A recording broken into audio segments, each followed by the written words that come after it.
दोस्तों जब भी आप कोई पैक्ड फूड खरीदते हो, मान लो आपने मैगी खरीद ली या फिर कोई बिस्कुट खरीद लिया, चिप्स का पैकेट खरीद लिया, तो इस तरीके की चीज़ों के अंदर हमको देखने को मिल जाता है न्यूट्रिशनल फैक्ट, जिसके अंदर प्रोटीन कितना है, सॉल्ट कितना है, शुगर कितना है, कैलोरी कितनी, ये सारी चीज़ें हम देख के समझ लेते हैं कि हमें लेना चाहिए या नहीं लेना चाहिए। अब उसी तरीके की चीज़ अब ब्रॉडबैंड के अंदर भी डाली जाएगी। वो कंपनियाँ जो कि 1 लाख से ज़्यादा कस्टमर्स को इंटरनेट प्रोवाइड कर रही हैं, उनको FCC ने हिदायत दे दी है कि भैया आपको भी ब्रॉडबैंड्स के फैक्ट बताने होंगे। एक इस तरीके का लेबल होगा जिसके अंदर आपको लिखा जाएगा कि क्या कॉस्ट है, क्या फ़ी है, क्या स्पीड है, क्या लिमिट रहेगी, क्योंकि किसी को भी पता नहीं होता कि हमने ब्रॉडबैंड तो ले लिया, अब उसके अंदर लिमिट कितनी है, हमें लगता है अनलिमिटेड है, लेकिन ऐसा नहीं होता है। तो हाँ, हर महीने कुछ आ जाया करेगा बिल, उसके अंदर इस तरीके के फैक्ट्स लिखे होंगे कि क्या स्पीड है, क्या नहीं, आपका क्या खर्चा हो गया, कितना डेटा,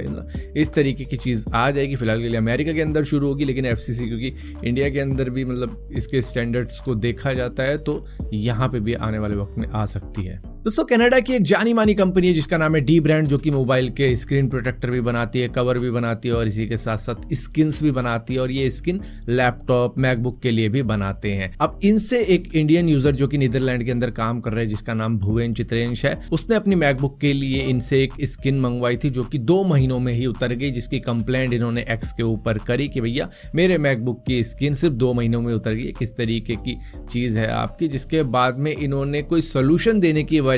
उसके नाम का मजाक उड़ाया, रेसिस्ट कमेंट कर दी, जिसके बाद में बवाल शुरू हो गया। और एक अमेरिकन यूट्यूबर जो कि काफ़ी ज़्यादा पॉपुलर है, जिनका नाम है मार्कस ब्राउनी, उन्होंने स्टैंड लिया इस बंदे के लिए और कहा कि अब मैं इस कंपनी के साथ में जब तक काम नहीं करूंगा जब तक ये कंपनी इस बंदे से माफ़ी नहीं मांगती है अपने शिटी जोक के लिए। तो भाई इस कंपनी ने, मतलब भैया इतना बड़ा यूट्यूबर है और एक कंपनी देख रही है कि भाई जब इसने ऐसी बात बोल दी है तो कितनी हमारी वैल्यू गिर सकती है, जिसके बाद में इन्होंने तुरंत ही उस बंदे को $10,000 दिए कि भैया ये हमारी तरफ से आपके लिए गुडविल गेस्चर है, हमको माफ़ कर देना। तो भैया टोटल उसको 8 लाख रुपए मिल गए, जबकि उस बंदे ने एक सिंपल ही बात बोली थी कि भाई मेरे मैकबुक की स्किन उतर गई है, इसका क्या इलाज है, क्या दिक्कत है। कंप्लेंट करी थी उसने सिंपली, इन्होंने सीधा ही मजाक उड़ा दिया और पड़ गया वो काफी भारी। अब दोस्तों Google pixel users Google AI photo editing tools का यूज किया करते हैं, लेकिन वो पेड हुआ करता था। अब उनके लिए ही ये फ्री नहीं करने वाला है गूगल, बल्कि सभी के लिए फ्री करने वाला है।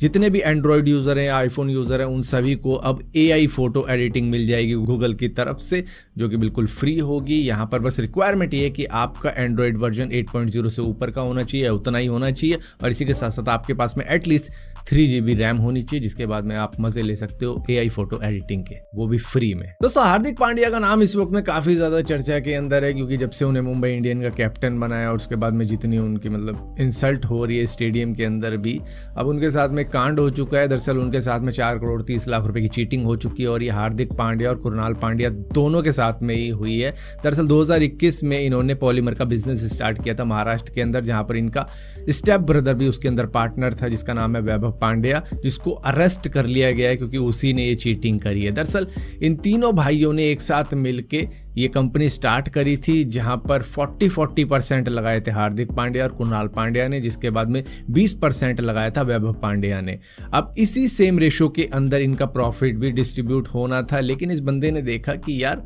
मैं क्यों ना अपना अलग बिजनेस कर लूं। अब इसने अलग कंपनी खोल ली पॉलीमर की, बिना किसी को बताए, तो इससे इसने पार्टनरशिप एग्रीमेंट का वायलेशन कर दिया था। अब वहां के कस्टमर ये अपनी कंपनी के अंदर ला रहा था, जिसकी वजह से इसको प्रॉफिट हो रहा था, लेकिन कुणाल पांड्या और हार्दिक पांड्या दोनों को ही लॉस हो रहा था, और इन दोनों को 3 करोड़ का लॉस हो चुका था, जबकि इनके स्टेप ब्रदर को प्रॉफिट हो चुका था। दूसरी कंपनी जो स्टार्ट कर चुका था वो, क्योंकि अपने एग्जिस्टिंग क्लाइंट्स को वो अपनी कंपनी में ला रहा था। और इस बात का जब हार्दिक पांड्या को पता चला तो उसने काफ़ी ज़्यादा इसके बारे में बातचीत करी होगी, जिसके बाद में इनके स्टेप ब्रदर ने धमकी देनी शुरू कर दी कि मैं तुम्हारा नाम खराब कर दूंगा, ये कर दूंगा, वो कर दूंगा, जिसके बाद में भैया उसने कंप्लेंट करवाई और इसको सीधा ही अरेस्ट करवा दिया कि इसने 4 करोड़ 30 लाख की चीटिंग करी है, कंपनी का पैसा भी इधर उधर किया और इसी के साथ साथ कंपनी को लॉस भी पहुंचाया है जानबूझ के। दोस्तों अभी कुछ ही दिनों पहले एक बात मालूम चली थी कि एलोन मस्क के ऊपर इन्वेस्टिगेशन बैठ चुकी है ब्राजील के ऊपर, क्योंकि वहां के जज अलेक्जेंडर द मॉरियस ने ये कहा था कि भाई कुछ